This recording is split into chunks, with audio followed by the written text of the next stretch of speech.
Okay. First of all, everybody listening, we're starting like 2 hours late. It's partially my fault, but also like the universe. But I told JC it'd be funnier if I just like updated him live. Okay, I really got to just get the context of partially. So let's, before we even get into the intro shit, what the fuck happened, Ryan? Okay, so just to get baseline, there's like 6 fans and an air conditioner running in here, so whatever noise everybody's hearing, that's definitely me. We're just gonna live with it because we're in triple digits. I think I mostly sound okay, but if I have a little bit of a lisp, is because my mouth is full of gauze. Like, yep, you can't tell. Yep. And I get to take it out when it stops bleeding, which as of like 5 minutes ago, it hadn't yet. Also, I'm going to explain this thing. So, for the audio listeners, he had a gauze taped to his arm. Yeah, I got a thing. Earlier today, I mean, this is a busy couple weeks anyway. I'm in the middle of a bunch of like good deadlines, but deadlines and stuff, so I'm just working and everything. I'm working on some music for a big project. And also got a bunch of stuff going on this week. But I set aside time to watch these 2 episodes, this one and the next one, like normal, before we record. And that was around, I want to say 4 or 5. It was like right around when I'd probably be eating dinner or something. And I watched the first episode, took some notes, and then I ate dinner. And I was like picking lettuce out of my teeth at a salad. And I was in the bathroom mirror, and I noticed like a bump on my gums. So I've had this before, and anybody's been following my dental saga, there's a tooth that has been through 4, maybe 5, at least 4 attempts to remove this infection, has come back now about a year and a half over and over again. And I was like, what are the chances that's just food? And so I I took a picture of it just in case, which is a good thing I did. Do not send that to me. And we will fight if you send that to me. And I mean, it doesn't look bad. It looks like a zit on your gums, you know. Whatever. Yeah, I'm still gonna go with don't send that to me. And so I took a picture of it, and then I went and go to try to move it like it was a piece of lettuce or something, and it just burst like a teenage acne, you know. And I was like, cool. My dental surgeon specifically told me if that specific thing happened to let him know, like if I got another bump, and this was bigger than the other one. Yep. Anyway, so I called the dentist office. This so happens to be the day they're open late. They always have like one day a week where they're open like later. And I called him, and he was like, so this is one of those things where like it could just be unrelated and like nothing, just a weird thing, because obviously I have a weird dental situation anyway. Yeah. Or you should just come in. I was like, oh, okay, like now? He's like, yeah, let's come in now. I was like, okay. So I just drove over, and he's like, it's just gonna be a checkup, whatever, it's probably nothing. He got in there, and he's like, oh, okay, well, let's take an x-ray. Took an x-ray. He's like, this actually looks better than the last time we did, because I'm not supposed to be due for a checkup for like another until like January, to check on the surgery they just did. He's like, it actually looks better. Let's do a CT scan.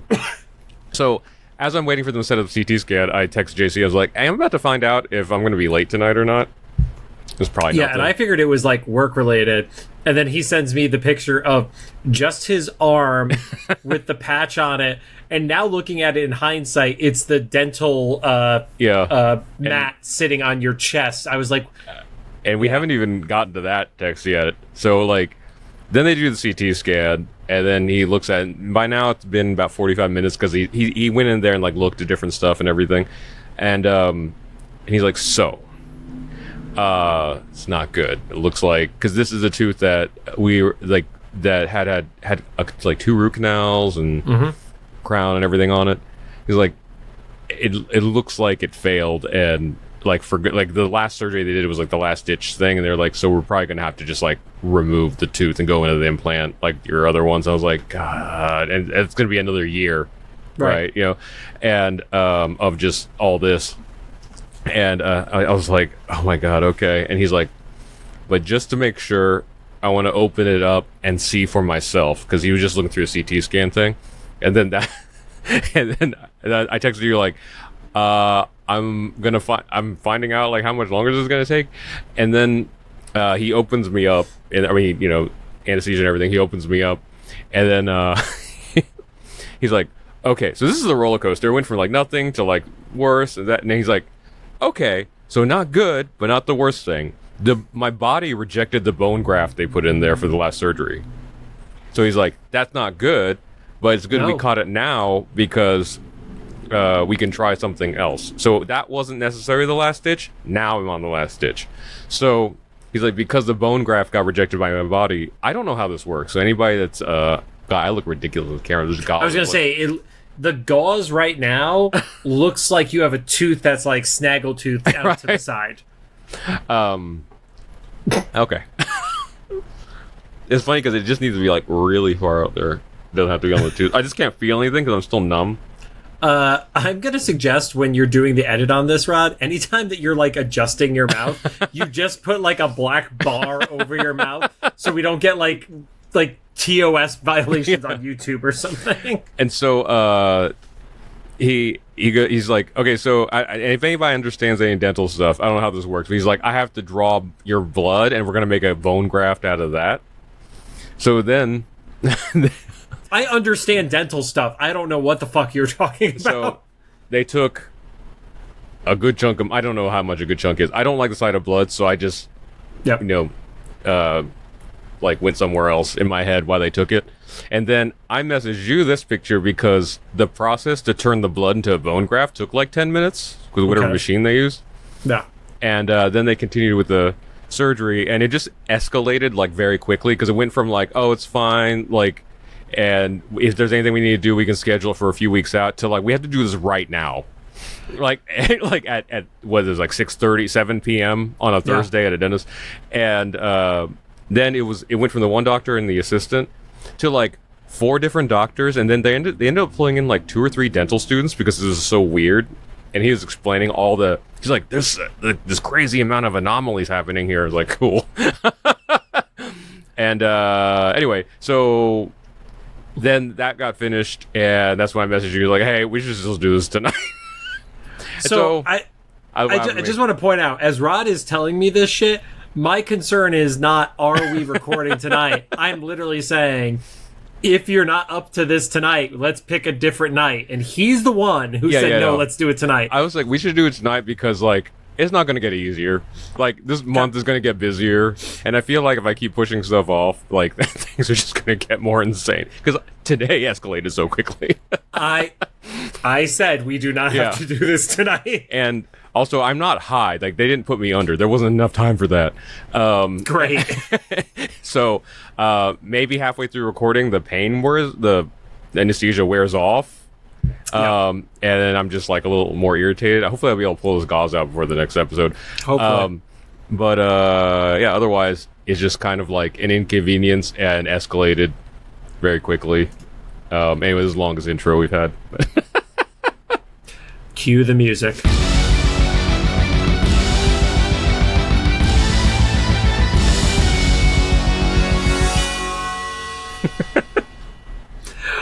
Welcome to Cyclops is Waiting for Me, an X-Men animated recap podcast with Wolverine and the X-Men, episode 17, Code of Conduct, IMJC.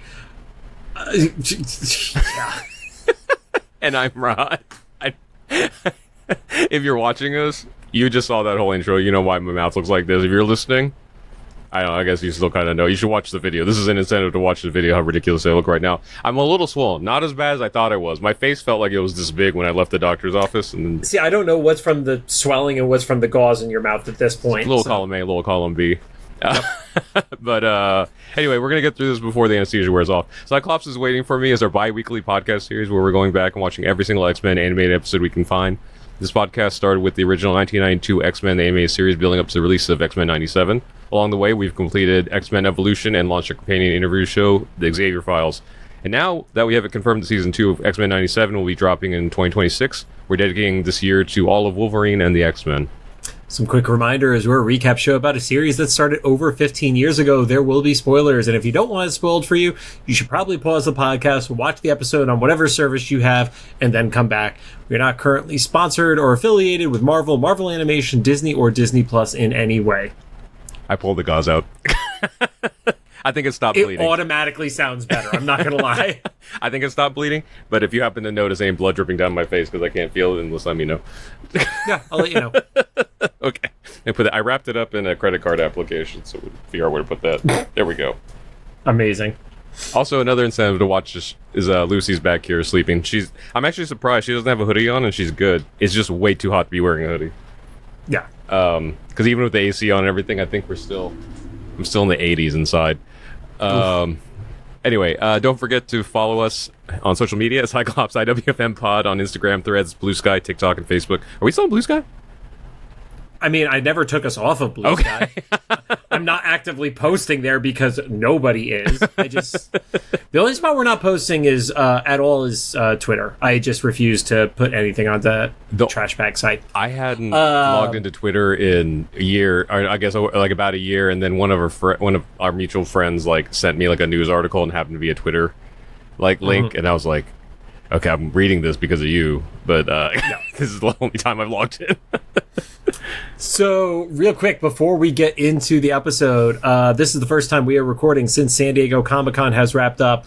I just want to say, and I'm sure everybody who is there in person saw the reaction on my face, I was so overwhelmed by the amazing response we got for the meetup that we and the crew from the Uncanny Experience, as well as How to Group Cosplay panel participants all co-promoted on it. It was wild how many of you showed up to be a part of it. Those who knew in advance and were coming to it, as well as some of our friends who were walking by fellow X-Men on the way to the meetup and recruited them on the fly and then joined us. Thank you everybody who joined on that one. Photos, we're going to keep a Instagram highlight on the profile that has a link to a Google Drive that has stuff from Happy Trigger LA, Jim, who is our main photographer, and then anybody else who has photos that they would like to share with people, just kick me a DM. I will add it to it. But yeah, that was awesome having that many people show up for it. So it looked great. You had a killer Evolution Rogue, right? Yep, I did awesome. Evolution Rogue for it. So and the funniest moments were a few different people, including AJ Lacasio, said, "This is my favorite version of Rogue." Oh, that's awesome. So, like your display or like that version or both? Goth Rogue. Yeah. Okay, gotcha. Yes. I don't think AJ was hitting on me. Don't worry. Punker Donkey would literally have me murdered. I just mean just in general, the cool cosplays, because I don't cosplay, so the idea of anybody cosplaying is amazing to me. The only cosplays I'm ever upset with are the guys who don't know what kind of thing to wear when they're wearing spandex, the dancer's belt. Yeah, that's the only thing I'm ever upset about. Because PSA for any Spider-Man or Deadpool cosplayers: if you're wearing spandex, make sure your junk is kept tight. Mostly around children is the biggest thing. Nobody wants to see that. Also from Comic-Con, got to see a bunch of the cast of the show. Got a few more things various Topps cards signed. Got to meet for the first time ever Ray Chase, the voice of Cyclops. So that circle has been closed. Got to meet him. He's fantastic. Also, there was one of the story board designers who was in Artist Alley just unexpectedly. He just had a table, and I saw on his table there was a sign that he did that. He goes by The Franchise is his name. He's linked in one of the pictures that I posted from it. And then finally a surprise appearance at I'm forgetting the name of the artist booth, and I'm very, very sorry about that, but there was Eric Bauza, who is the voice of the Sentinels, who's doing a surprise appearance. Wasn't even really promoted in advance, just saw it on the table, and I went back the next day. And Eric signed my cover of the Hellfire Gala that everyone has signed, which I think is more signature than artwork now at this point. Pictures are on our Instagram of that. Eric is also, for those who don't know, the voice of Bugs Bunny in the modern Looney Tunes. Oh, that's awesome. So when I gave him one of our pins, he was like, "Oh, do you have something I could draw on?" And I had the backing board to the comic that had been getting signed by everybody, and he gave me an original sketch of Bugs Bunny as well as signing that for it. So wait, so he can draw and do voice? Yeah, it's in the Instagram photo of my haul of Comic-Con, and it shows it there. And he drew Bugs in 45 seconds, and it's a pretty damn good Bugs. That's awesome. Yeah, I was at home I was in the studio catching up on work, but what's funny is the night I was supposed to be at Comic-Con, it was for the Hasbro gem thing and everything. Yep. I ended up getting food poisoning from vegan sushi, so I ended up leaving the studio anyway. But kind of fun little connect though. Britta Phillips, the singing voice of Gem that I interviewed for my music podcast. Yes. She was there doing a panel, but she was also signing. And I think one of the booths she was signing at was with Guy from X-Men 97. So, did she do the Prism booth? That sound right? That sounds right, I think. Yeah, that's a LGBT comics company. Very so cool. Guy did an appearance at that booth. I know that. So I like texted her and I was like, hey, say hi to Guy for me. Nice. And then to wrap up the "Our lives are fucking weird," I get a text message from Rod telling me that, oh, if you get the chance, say hi to the All American Rejects at the fandom party. I told them you were coming. Oh yeah, did you get to see him? No, I didn't. Oh, okay. Dude, that party was packed the fuck out. I've seen so many videos from that because didn't a Brandon Routh make an appearance with the Rejects? Okay. Last thing I'll say about Comic-Con, and then we will get into this episode, and the reason why I didn't have a problem doing all this shit at the beginning of the episode is I wrote really few notes about this episode. It's actually not a very beefy episode. The party was so packed that the bar at any point, because of course it was an open bar party too, was like 3 to 4 people deep. Oh, okay. About the time that the Rejects went on stage, you couldn't get to the bar. They did have a Mike's Harder Lemonade sponsor at the party, though. And that was not get it at the bar. They had like the little mini satellite bars. Yeah, you could just walk around. That those girls were just like handing it out. And Nice. Drunk John made the life choice of, oh, I'll just do this because it's quicker. Ugh. And I consumed 3 Mike's Harder Lemonades on top of having started at a happy hour at like 5 o'clock that day. Never got sick. Wish I got sick. And to the detriment of my roommates at Comic-Con, I got back to the hotel room, and at 2 a.m, I had a 30-minute hiccup fit that would not stop until literally 2:30 in the morning. Mike's Harder. Gives you hiccups. Dude, Mike's Harder. That it was quick, but it was a life choice. I don't think I've had Mike's since like it was just Mike's Hard, and that was probably when I was like in college or something, like a while back. I can't tell you if it was good or not because I was already like so deep in vodka sodas at that point, but I definitely felt it. So it sounds like I had a better review just by everybody else's videos. Because like, I mean, I got up right next to the stage at one point. So the Rejects, they posted a video where they pulled Spider-Man up on stage, and I don't know if they were playing a song or it was the intro or outro to the song, and then Spider-Man took his mask off and it was Brandon Routh. I was like, oh, what a cool like moment for those guys and stuff. But yeah, they're killing it with everything they're doing right now.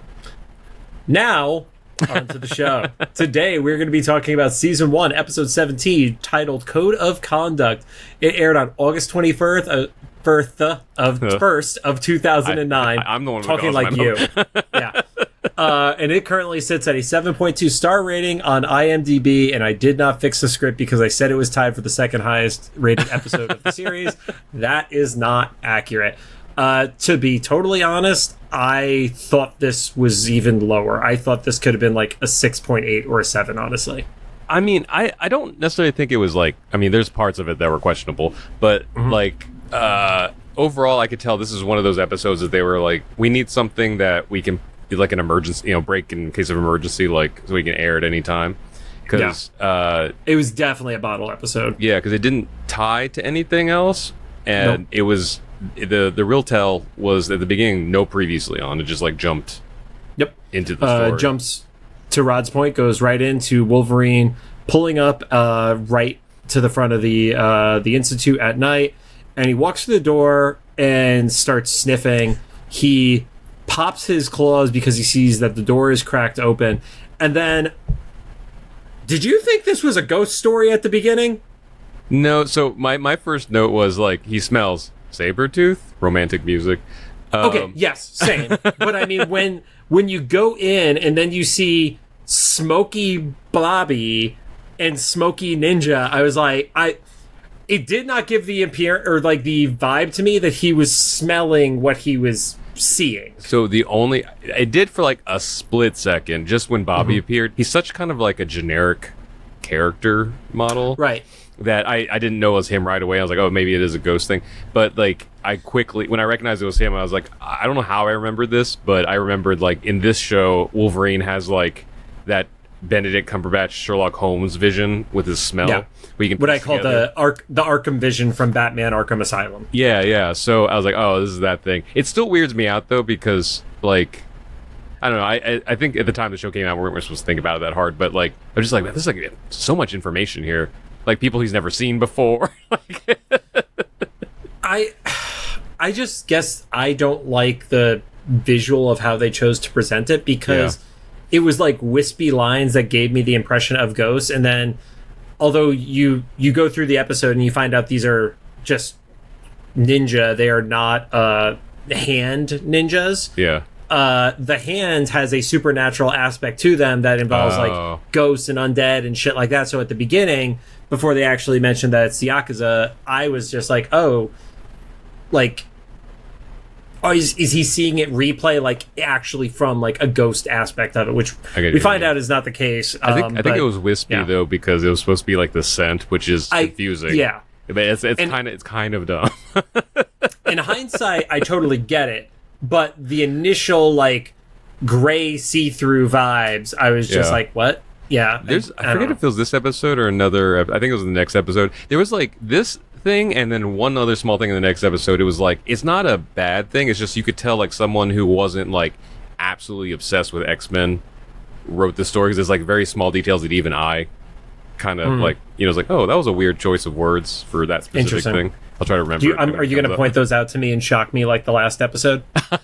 I don't think I have anything like, oh, there's a stock image copyrights on the page. Which by the time this episode goes live, I will have added that to the official IMDb for that episode. Oh, nice. So, yep. But then he kind of goes through the mansion, sees various people from the team get knocked out. The only one that I thought was like really notable from all of it was Kitty is at the dinner table. She gets gas because they have throwing stars that are not used for murder, and they just expel like knockout gas. Yeah. And she starts to phase, goes through the table, but regains her form from being fully knocked out before she like crashes on the ground. So yeah. Also, the way it timed, she watched was a Beast. Yeah, she watched Beast get knocked out and did not react to it. No. But then after you get all the replays of the whole entire team getting knocked out, Rogue is tied up in the end of the hallway, says that it's somebody that he knows and he's never going to see the X-Men again unless he comes and fights him tomorrow. And that was the reveal where it was a Silver Samurai. So, which, was that a shock for you that it was him? For some reason, because I had the hand stuck in my head, he wasn't actually even on my radar, honestly. The thumbnail spoiled it for me. Oh, did it? I got through without seeing the thumbnail. Yeah, because I went to go click on it, I saw him on there, and I was like, oh, okay. I forget if we haven't seen him yet in this series, right? Nope, okay. We have not. Cool. But it's kind of funny. He also wasn't even in Evolution, so... Oh, okay. So the last time we saw him was in 92. Well, right. We saw him in 97. I guess 97. Oh, yeah. He was on, like, the group of people reacting to the Magneto EMP. I think that's the thing, too, is, like, his design is so specific, it varies very little between iterations. Yeah, I was actually a little shocked that we saw him outside of his suit, like, because we haven't gotten that in the show, in any of the shows I'm so glad that they did exposition talk for those, because I would not have known that was him. So, goes into the intro, comes back.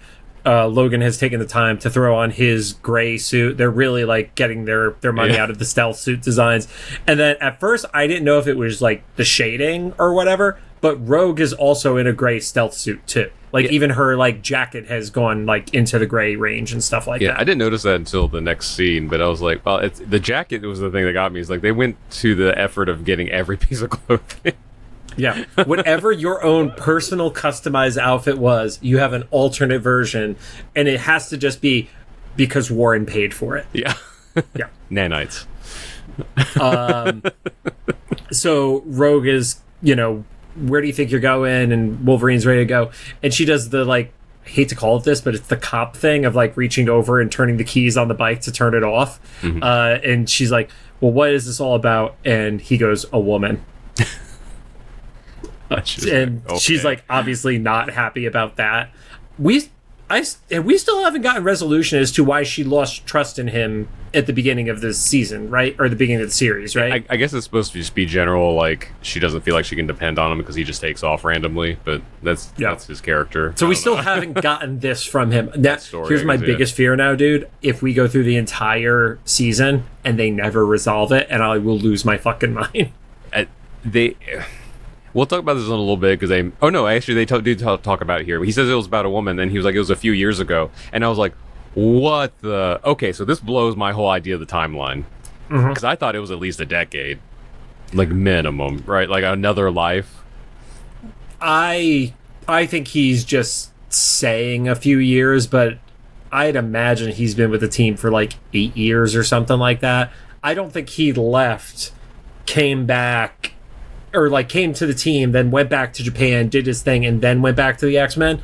Yeah, I think this was just like poor phrasing. That it was actually like a decade ago too. Oh, okay. Because he said a few years ago. I was like, wait, what? This whole like Weapon X, everything like.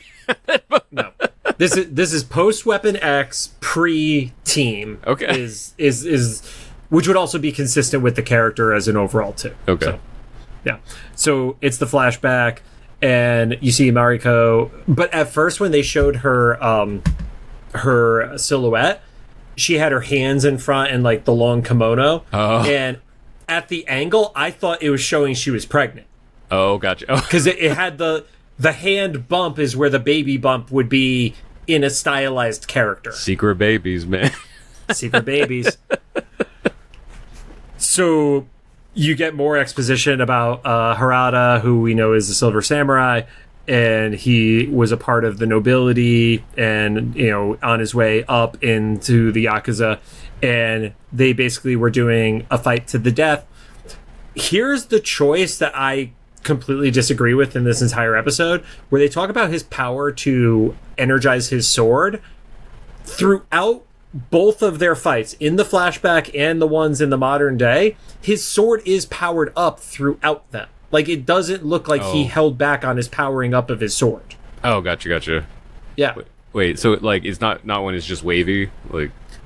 Right, but that's the thing is like he's not supposed to be using a special sword. So when that thing has like flashing and shit like that, that means he's literally using his power at every single time. Yeah, so I kind of had to concede at that first fight when they're like no powers. I was like, okay, how does that work? Because like, it's not like Wolverine can like turn off his skeleton or his healing and stuff, and he's really. I guess for Wolverine, it's just you can't pop your claw. Yeah, but I mean, still being like healing instantly and being really strong, like, still has its advantages.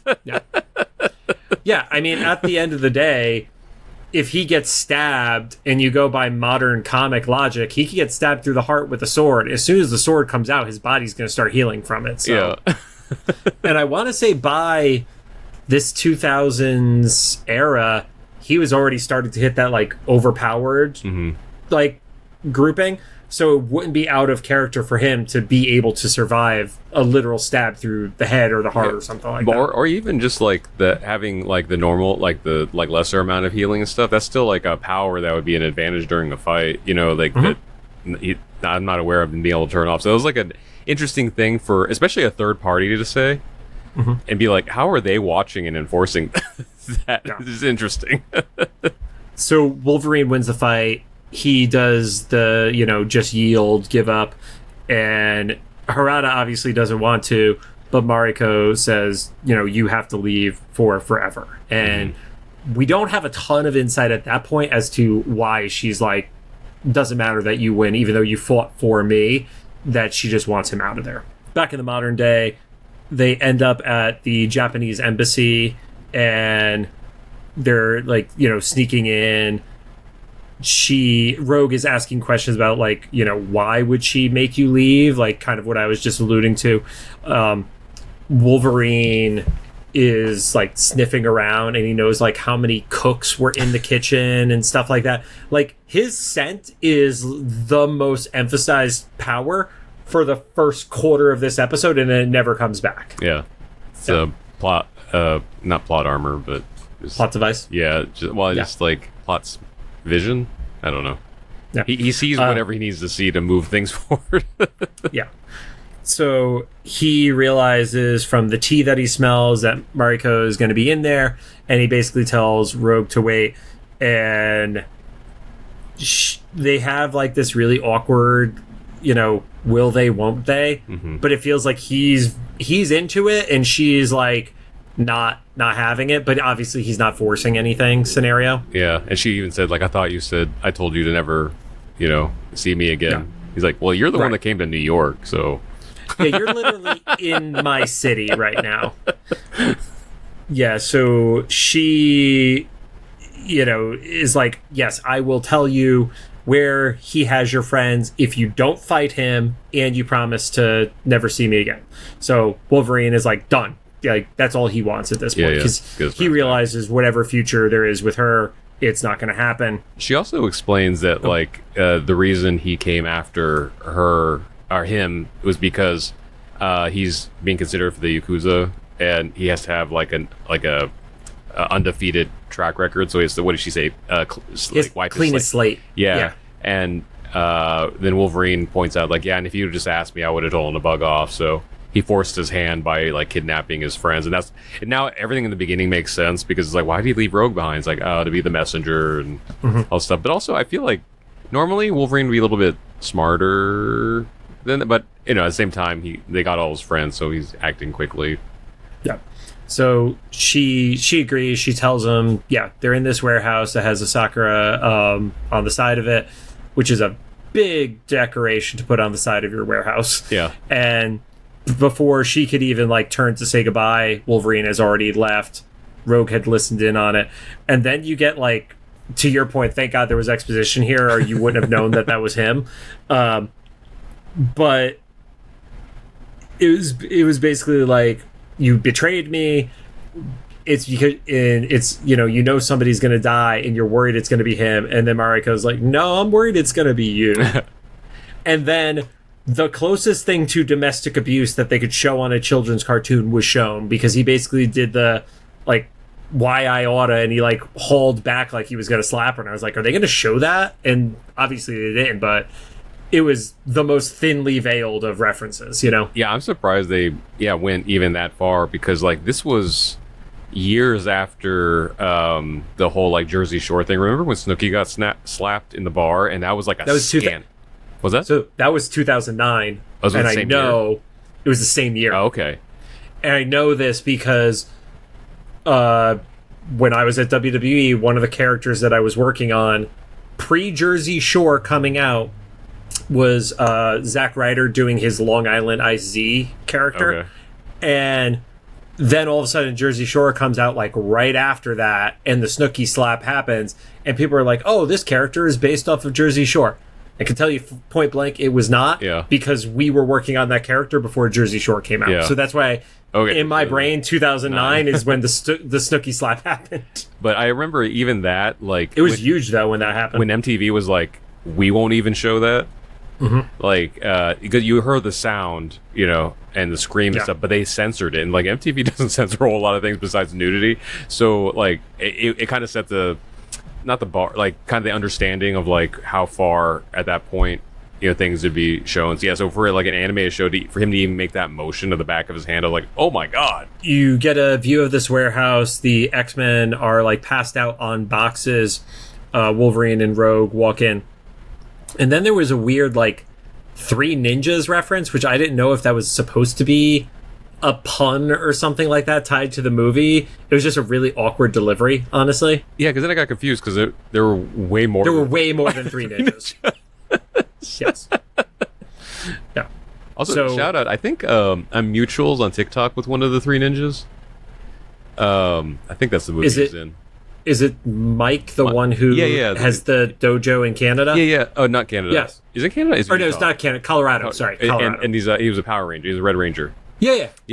So a shout out to Mike. I don't know why you'd be listening to this, but like he actually had a really great observation. I'll let you watch this video about Mr. Brightside. He had an observation about like why it's called Mr. Brightside. It's like a play on word. Okay. Like that.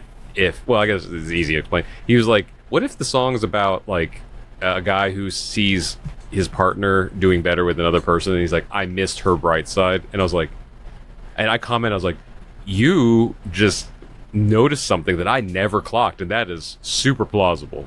But anyway, so here's what we could do because of the new features on Instagram. We will do the repost feature for that video when Rod finds it, and that'll be in, because now there's that whole like repost thing, like on TikTok and shit. I think I but saw that. on your profile, there is a feed that is any of your reposts too. So if we say it's in our reposts, and obviously we're not going to go crazy reposting 10 million things, that will be in there. Hopefully, Rod finds it by the time of this. Yeah, well, it was really recently, so it was in the last couple days. All right. Also, you got access to the account. So. Also, that explains why I was actually, when I was at the dentist today, I was scrolling through Instagram when I was waiting on my blood transfusion or whatever they were doing. And I was like, why does my feed suck right now? I think it's from the repost, because like I don't follow any of these accounts. My entire feed was all accounts I don't follow, and that must have been it. Because I'm like, I normally see that from the thing that they, try to insert stuff, but it's not that much. I think I scrolled for like that 10 minutes I was waiting, and it was just like accounts I've never seen before. So my feed right now is K-pop Demon Hunters, Lizard, the button, yeah. The fact that the Power Rangers debuted in Fortnite today, and then everybody losing their fucking minds about the location thing being automatically turned on people's profile. So, I saw that. I turned mine off, but like, most CEO, I think, of Instagram, he did a thing when he announced it. I watched this before the feature actually went live, and either he's lying or people are misunderstanding it. It defaults to off, but you have to opt into it. But I think the design mistake is when you go into the option, nothing is chosen yet. And so I think if he's telling the truth and it's an opt-in only, huge design mistake by whoever decided to do that. It should have just defaulted to like not on, so that, because when you go into it, looks like it's on. Yeah, but what he said, it literally pings your location for that first time you're in there when you're deciding which one you want it to be. Yeah, or according this to will all be solved in 2 weeks by the time this episode goes live. Anyway, according to him, even though it pings, it doesn't broadcast it, but it is disconcerting that it registers where you are the first time. Again, back to the show. Yeah. So Wolverine's initial gut check is, these are trained assassins. Rogue, you have to leave. And then Rogue does the coolest fucking thing that she's done in this entire show, where she literally face palms two of these guys. So she learned both of their key sets of skills to do the ninja stuff, and is a total badass while doing it. Because not only has she absorbed their powers, but she has whatever strength and durability and all that shit that she already has as a character from the beginning on this, which I fucking loved. Yeah, I loved it, because wasn't she like good? It was kind of the Matrix moment, right? Yeah, I learned Kung Fu.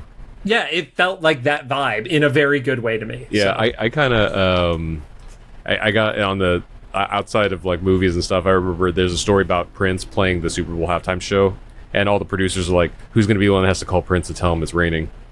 And whoever drew the short straw was like, "Prince, yes." It's like, "It's raining," and then Prince was like, "Can you make it rain harder?" Like I got that energy from this. She's like, "Good." Okay. I've never heard that before, but that's amazing. I cry every time I think about that story like this. But I will say, as this fight is happening and like Wolverine and Rogue are kicking ass, there's one or two times where there's like a hit that happens off screen that totally gave me the impression that somebody died. My note here was Rogue does a slash that definitely killed someone. Yeah, like you and I are on that same spot. She did like the X slash thing, then every other like ninja movie means that I don't know how it works, but it slashes their chest and then they instantly die. I don't know if that's like an artery thing or something, but like we're not going to experiment and try. So, but then also, I don't know if you picked up on it. At one point, Wolverine does like a square off with some of the other ninjas, and he literally does like the Bruce Lee taunt, like with his claws still out, where he does the like this thing. Yeah. So it was. Of everything, this was my favorite scene just because it was really fantastic fight choreo, and Rogue felt like a total badass here. So it was really cool. I kind of wonder how that, how that works, like with the choreo, like I don't know. Like how the scripting of something that like works? how you describe it, especially because we know that these are like often animated overseas and stuff. Like how that, Yeah. We should legitimately ask that when we finally interview Jake from X-Men 97, because he could actually tell us something like that. So, because we're not asking for spoilers of season 2. So, like, Jake, let's get you drunk and then get all the inside. Disclaimer: we are not going to do that. We are not going to put Jake's career at risk for that. But then you get smoke popping up in the background once everybody is knocked out, and Silver Samurai is there with somebody else. I knew the name Ogun, but I didn't remember why I knew the name Ogun. It is not him. The sensei that Wolverine has his flash forward back with later with Xavier, that's actually Sensei Ogun. Oh, okay. But I still was like, is that the guy? It was not. I don't know. But it was just like, guy. is the name according to the IMDb is Yakuza leader. Like that's literally what his name is. Short. So. But also same voice actor as Sensei Ogun. So. Oh, okay. Yeah. Who was the voice actor? So this was one of the things I was like, okay, this is one of the not great things that's like an artifact of the 2000s. So James Sie, S-I-E. Okay, so it was probably like an Asian actor. Yeah, he has been in Jackie Chan Adventures, Kung Fu Panda, Avatar: The Last Airbender. He was Splinter in a Ninja Turtles video game, or okay, Ninja Turtles video game. So yeah, it was an Asian actor. Okay, so. This toes like an interesting line just because like Jackie Chan was Splinter in the latest Ninja Turtles movie, and it's just like, man, it's really. And I have friends that are Asian American comedians and stuff, and like when you go into like the accent, that's a tightrope to to walk. And in like in the late 2000s to have that sensei character, the sensei character was brief. I'll give him that, but it was playing with the fire there. Yeah, according to the IMDb, it was all actors of Asian descent. Okay, so. gotcha. Yeah, because I'm not sure. I don't want to say the name wrong. First name Keone. I'm not familiar. That was Harada's voice actor. Gotcha. And then Gwendolyn Yao, Yeo is how her last name is spelled. That was Mariko's voice actor. Okay. So, at least it wasn't Stephen Bloom doing it. You know, the Yakuza leader was interesting to me because, like, I guess it makes sense now in hindsight that he would be the one trying to get him or trying to oversee everything for him to get in. But I was like, what is this random, like, he was kind of like a Shang Tsung character where he's like, fight, you know? Yeah. But because Silver Samurai had smoked out Wolverine, it was like, well, there's no honor in beating somebody who's already, like, knocked on their ass. So you want to do this, you're going to do it the right way. And then Wolverine passes out effectively. Yeah, they said that they're going to do the fight the next day with just katanas. And maybe this was just because I think this was I can't remember. This was a few hours ago before my whole, like... It's fine, I'll fill in the blanks. But I think there was, like, a little bit of an animation glitch or error there. Because the Silver Samurai, I think, is talking. And then at a point, they cut away to the Yakuza leader, and his mask is moving like he's talking. And I think there might have been, like, there was supposed to be, like, a line split there, but they just kept the animation going for people talking. I don't know. You can go back and watch it. I think that's what happens. I was like, who's talking right now? I mean, I watched it through twice, and I didn't notice that, so who knows? Maybe. Yeah. I mean, very brief, because it's a very brief cutaway. Yep. So, back at the mansion, Wolverine is talking to Xavier in the astral plane, and Xavier brings up, well, why is he doing this? Don't the Yakuza operate with a code of honor and things like that? And I think it's really funny that Xavier's like fought these like horrible people around the world, like criminal organizations and stuff like that. And he's like, but don't they adhere to a code of honor? It's like, yeah, dude, but even the best organizations, there's going to be some lunatic who's going to go off the rails. Yeah. Like the mob never would have gotten caught had everybody done only the shit they were supposed to do. Let's be real. And he was like, yeah, Silver Surfer doesn't have that same code of honor. But also, I was kind of questioning the... Samurai, not Surfer. Samurai. Samurai. God, that's all we'll say. I've been watching some of those movies. But the Silver Samurai doesn't have that code of honor. But also, I was confused on the Yakuza's code of honor because they also kidnapped like a dozen people. That had nothing to do with the Yakuza. Right. And Wolverine then kind of like has a little bit of like, I don't want to call it a self-pity moment, but he's like, you know, I used to be a samurai and then I've been on the streets too long, which I don't think that phrase works the same in 2025. Yeah. He like, I get what the intent was, but it sounded off given the current use of that phrase. He said Sabretooth and so he said Sabretooth turned him into a savage. And I'm also just now reading my notes, realizing what he said. My notes said, who are the Martys? And I just realized that's the MRD. And he's been saying this since like the second episode. I'm tired and have drugs in my You're body. Fine. You're recording this after minor facial surgery, so That's we're cool. good, That's cool, Rod. Yeah. Anybody who's made it this far into the episode, give Rod some love in the comments to whatever service you are listening to this on. Also, his mouth is not bleeding, which is a good thing. That's good. I can't feel it still, so good. Don't keep touching it.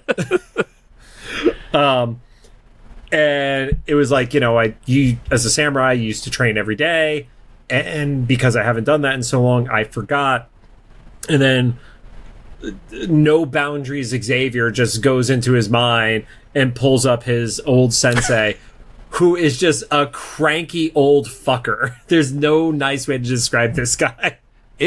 He was, like I said, I'm glad he was brief because he was weird. Is like I get what they're saying. They're trying to do like their version of Mr. Miyagi, but kind of a jerk. But or like the lieutenant from Full Metal Jacket? Like thank you, sir. May I have another guy? Yeah, I guess I can see that. It was interesting because it was like this training montage, you know, I guess in his mind, which I don't know. It was also very Matrixy. Yeah, it's Matrixy, and I think I also I guess that's a better point. Yeah, it's very Matrixy, and like it left off on this thing that I don't know if I would have gotten the joke if I was like a younger child watching this. Granted, by the time this show came out, I was like an adult, but like we were legal adults at this point. Adult air quotes. But they finished their fight, and the sensei's like, he's terrible, and like, but he doesn't make me nauseous and disgust or something like that. Yeah, but then Logan's like, that's the best compliment I get from him. He's like, I don't know if that joke would read for children. No, it would not. But I guess it's like good enough. Maybe about 90 seconds of training. Yep. So they come out of the flashback. There is a street at night, and Wolverine shows up in his robes, and there's some of the ninjas on the roof, and Silver Samurai pops out. He has the sword, and like I said, the sword is still powered up. Like, you still see the visual representation that he's using his power. It felt like that note didn't make it to the animation team. Yeah. Mariko is begging, and then you get this whole moment that it was never about Silver Samurai being into her. It was just straight up, I wanted her so you couldn't have her. And he's been with this woman for, again, our assumption is roughly a decade. Yeah. So it's a horrible relationship that probably has domestic violence that is alluded to, and the whole fact that it's like, oh, this was just to make you jealous. I don't actually give a shit about this person. Yeah, I guess maybe it's a little bit less surprising to me, mostly because like my folks are of a generation where it was a new idea for them not to have an arranged marriage in Korean culture and stuff, and so like. Then when they started off the story about like fighting for the honor of a woman to marry her, I was like, okay, this is really old school, like centuries old school. So them being married is more of like a political move than anything, or a societal move. Right, because earlier on it was like, well, my family wanted me to marry him because he was Japanese nobility, but it's like, if you're nobility, you also shouldn't be getting into the criminal organization. That like those two things counter each other, right? Maybe, I guess, but I guess there's a whole like, you know, kingpin mob that, I don't know, like is somebody in the government. I don't know, but like Italian American nobility is actually just mafia. Yeah, there you go. And now there's a hit on for us. Great. So again, you see the sword charge, the fight starts, and very quickly Wolverine is able to get into a spot where he has a kill shot, and he refuses to take it, so he starts talking. Ends up still fighting, and it just, Samurai is just not good enough at this. He's not a good enough fighter without cheating, basically. Yeah, and I guess also, like I said earlier, I don't know if he's naturally like strong. I guess he was still, if he's, I don't know if he's like naturally strong or if he just has like a cool sword with magic or something. Mutant power, it's, yeah. So, I don't know, like, yeah, I'm still unclear on like what's actually their powers and if everybody's just generally strong. I guess like I said earlier, like in episodes ago, like we're just gonna assume everyone's stronger than normal if you're a mutant. So. Oh, and actually, it's after the first time where he doesn't do the kill shot. That's where he says, "Oh, Marcos keeps looking at you. She's gonna pay for your impudence," and that's when I never really loved her. Yeah. So because I wrote down the note. He married her just to cock block Wolverine. Wolverine ends up knocking his helmet off, has a second chance to do a kill shot, and that's when the Silver Samurai charges his sword and ends up just slicing Wolverine's sword in half at that point, and he finally gets the upper hand. And then Wolverine looks over, sees her, he's going to adhere to the code, and Silver Samurai does like that big leaping jump with a sword over his shoulder. And of all the ways that fight was going to end, I was not expecting the Yakuza guy to throw his sword and just intercept the attack. I was put a betting pool in front of me, and that's the 75-1 odds that I wouldn't have chosen. It's funny because it's almost like an anime thing, right? Like where like some other entity comes in, like a higher power comes in. Because I've been rewatching Ronin Warriors because that's the show I liked when I was a kid, and that happens every once in a while. The Ronin Warriors are fighting the Outworld people and stuff, and then randomly this guy, I think he's supposed to be like one of the gods, like Raiden or something, comes out of the sky and just throws a staff and stops the fight. And I haven't gotten far enough to the series to see if they have like actually explained that, or if he just stops the fight for the sake of runtime. And so like it feels like that's kind of what the Yakuza dude does here. I mean, obviously he's calling out the cheating. But he's like, nope, we're gonna end this right now, like because there's 90 seconds left in this episode, and then they knock him out with gas, and that just kind of like ends the whole thing. And they're like, yep, he's gonna be on the outs with us. He fucked up because he violated our code. And that's what's weird is like even if you're as like much of an a-hole as Silver Samurai, well, you're doing it right in front of the guy who's making the decision because the credits say he's the Yakuza leader, so you're gonna. Like not just the sword thing, everything else, like the gas, the like yelling about not loving his wife, and like just everything. Yeah. To be fair, they all as a group probably treat women like shit though, so he's not as concerned on that side. But just the whole, Wolverine's not gonna go for the kill shot on you. Like he's not that person, and yet you won't just keep trying to fight him. Eventually, maybe you're going to get lucky and accidentally stab him in the face, you know? Yeah, or he'll fall on something. Yeah, exactly. He finally just gets drunk and tired and falls over onto the sword. They have a quick moment with Wolverine and Mariko, and, it's just the whole, well, why'd you tell me to leave the first time? And it's because no matter what, you were gonna die. So even if you had won and killed Harada, they still would have killed you anyway because you were a Gaijin. Okay. Yeah. I think so. She said that was basically like the most honorable thing for her to do was to tell him to leave because that's what saves his life. I missed that detail. I think this is about the time I noticed the zit on my gums. Because my note here is Mariko is Catholic because she can't marry the person she wants, and valid. Because like I don't know, you understand the Catholic stuff more than I do because I didn't grow up in it, but like, I grew up Protestant. But like, I did have like a store manager at my first job in high school that was like a devout Catholic, and I think I might have mentioned this on this podcast before. But I found out like later in high school that the man that I thought was her husband was not her husband, but she has not lived with her husband for 20 years because she was a devout Catholic, and you're not allowed to get divorced, right? I don't know. My parents got divorced, so she was still legally married to the man she married like 20 years prior, but living with her actual partner. Okay. Out of the religion. Uh-huh. I was like, okay. So that's why I put it out. He's like, Mariko doesn't make any sense. No. But she's also going to stay with him because she made her vow, and it's like that's why I said that's the part. Yeah. She's like, I made my vows. She's like, yeah, I don't know. He was gonna slap you. Yeah, and then it was like, well, Wolverine didn't kill him, even though he could have. And she said, well, that wouldn't have been the man that she loved. And I put the comment that I hate this because if this guy is a samurai in modern day Japan. Yeah. Like, so one, you already have a disbelief about like the way of the code of a samurai in the modern era. But it's like, Wolverine killed a shit ton of people and continues to kill people like throughout his career. Like, and maybe they're taking it easy because it's the cartoon and shit like that. Yeah. But like, the whole point of Wolverine is he's the guy who does the stuff that's uncomfortable for other people to do. Like, you put him into a room when you have to take out somebody. Like, if it was Wolverine versus the Joker would be dead. The only reason that Sabretooth doesn't stay dead is because Wolverine can't keep him dead. He's literally come back from hell to try to kill Wolverine again.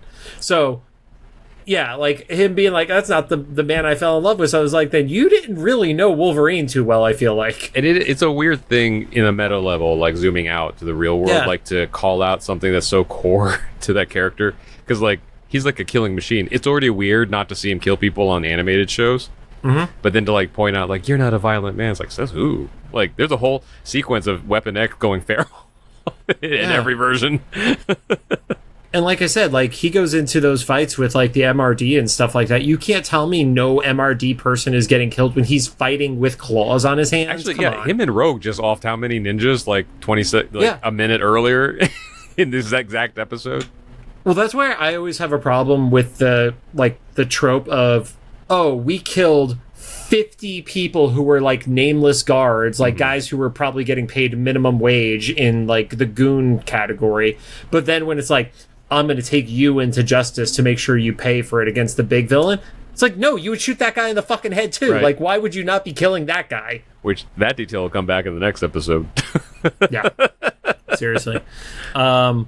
And then there's like the awkward walk off, and I think that's why like I think I had the very bad taste in my mouth from that, like, not the man I fell in love with bullshit, frankly. It would have made a little bit more sense if she brought in something about like their rules, you know, especially because isn't the episode called Code of Conduct? Like if it was something about like, yeah, you followed the honor of the Yakuza, right, or something like the code, which obviously their code is it's a fight to the death and everybody's cool about it. Yeah, you chose to not kill the guy in the fight to the death, which doesn't even align with the code. Oh, so. Yeah, I guess that's true. Yeah. Yeah, like the time where they have no problem with you killing somebody is this fight. They're like, no, you should you're approving, you're better than him, so make him go dead. Yeah. So all right. Good point. Yeah, but anyway, yeah, like you said, like you called it a bottle episode. I kind of think it's like one of those. Now that we know more about the different animated episodes from that era, or from the 90s and 2000s, being like sometimes stuff wouldn't come back from the overseas studios in time or have errors and stuff. This is probably one of those episodes that were like, we need to insert this for when we need to buy some time.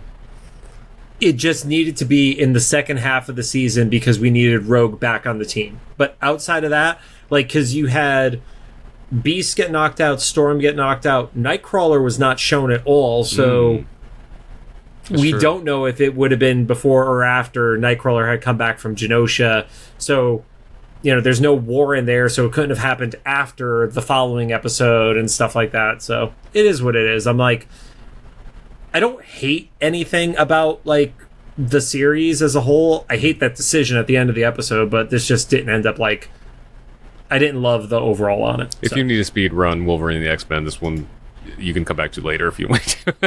Yeah. Although if you have made it through an hour of our show, you're probably not speed running this show because we spoiled the whole thing for you before you watched it. Yeah, and it also like spent the first 20 minutes talking about my mouth getting all cut up. It was only 15. You're fine. All right. Well, we have one more to go, and I want to make sure we finish recording before Rod's mouth falls apart for the evening. Yep. So, thank you guys for joining us. If you have any thoughts, make sure you drop them into the comments for either the YouTube upload, the official Instagram post about this episode, or the upload on Spotify. And if you'd like what you heard, we'd appreciate a rating on the podcast app of your choosing. It makes a difference. You can find us on Apple Podcasts, iHeartRadio, Amazon Music, Spotify, YouTube Podcasts, and CastBox. Your cat is So just sleeping. the happiest little cat right now and doesn't give a fuck about anything. I'm gonna go check my stitches.